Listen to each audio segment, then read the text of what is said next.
bientôt.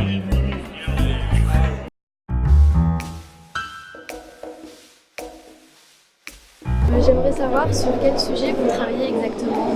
Alors ici, on propose un stand qui permet de réfléchir à la notion d'adaptation des espèces à leur environnement. L'adaptation des espèces, c'est un mode d'évolution particulier. L'évolution, c'est quand les espèces changent dans le temps, sur des grandes échelles de temps, c'est-à-dire entre générations, depuis des grands-parents aux parents, aux enfants, aux petits-enfants, ça c'est les générations. Sur un grand nombre de générations, on voit les espèces se modifier, voir leurs traits changer.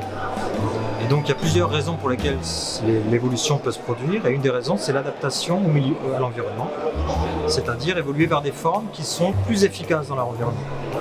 Et c'est ce qu'on veut illustrer ici.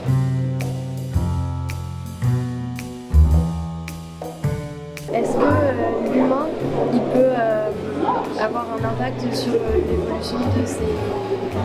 Oui, c'est une très bonne question parce qu'en fait c'est notre objectif final. L'objectif sur la présentation qu'on fait là, c'est d'ouvrir une discussion sur l'évolution adaptative à venir des espèces face aux changements environnementaux. En fait, nous, ce qu'on comprend de l'évolution des espèces, c'est que dans un environnement donné, elles ont évolué vers la forme qui est la plus adaptée, la plus efficace. Mais ce qu'on nous raconte aussi, c'est que l'espèce humaine est en train de changer les environnements.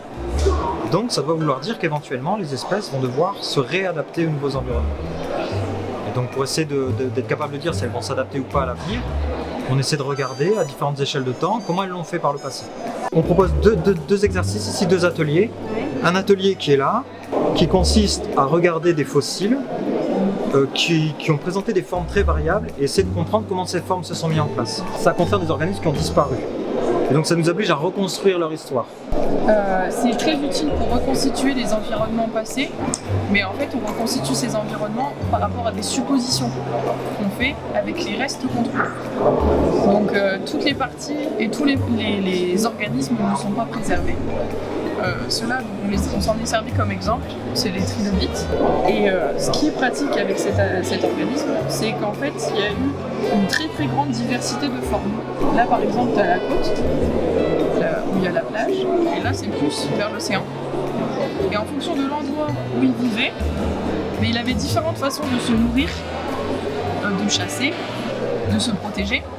Et donc il y a eu différentes formes qui se sont développées. Donc les parties qui changent, c'est la forme de la tête, les yeux, qui peuvent être très grands, absents, très petits, les segments ici, qui peuvent être plus nombreux, moins nombreux, selon le temps qu'ils ont eu pour se développer, ou la place qu'ils ont pour se développer. Des fois la forme de la tête elle est plus arrondie pour s'enfoncer, des fois il y a des petits trous pour pouvoir respirer de l'eau.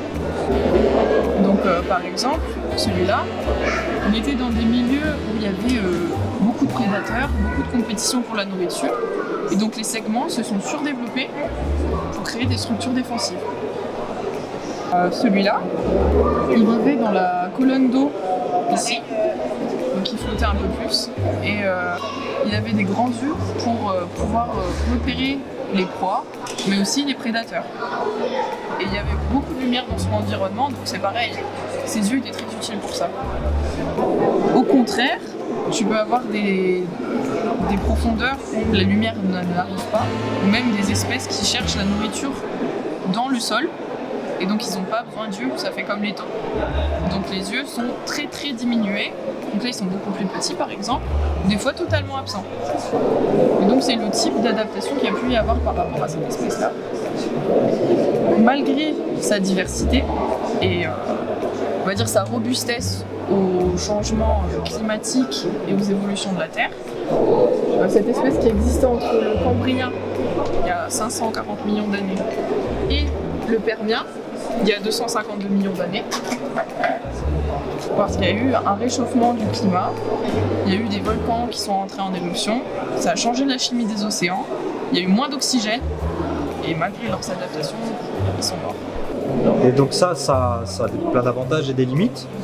Donc c'est pour ça qu'on complète le stand avec une réflexion sur l'évolution d'organismes d'aujourd'hui, actuelle, qu'on peut observer. Et donc on simule avec un jeu vidéo l'évolution d'un papillon dont on a suivi l'histoire au cours du dernier siècle. Un exemple très fréquent, c'est la phalène du bouleau, qui est un papillon, un petit papillon qu'on retrouve sous deux formes.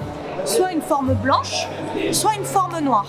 ce phalène est connu car avant l'ère industrielle, il était essentiellement retrouvé sous forme blanche et la forme noire était moins présente. Cela était lié au fait que sur le bouleau, qui est un arbre, le tronc était blanc dû à l'absence de pollution.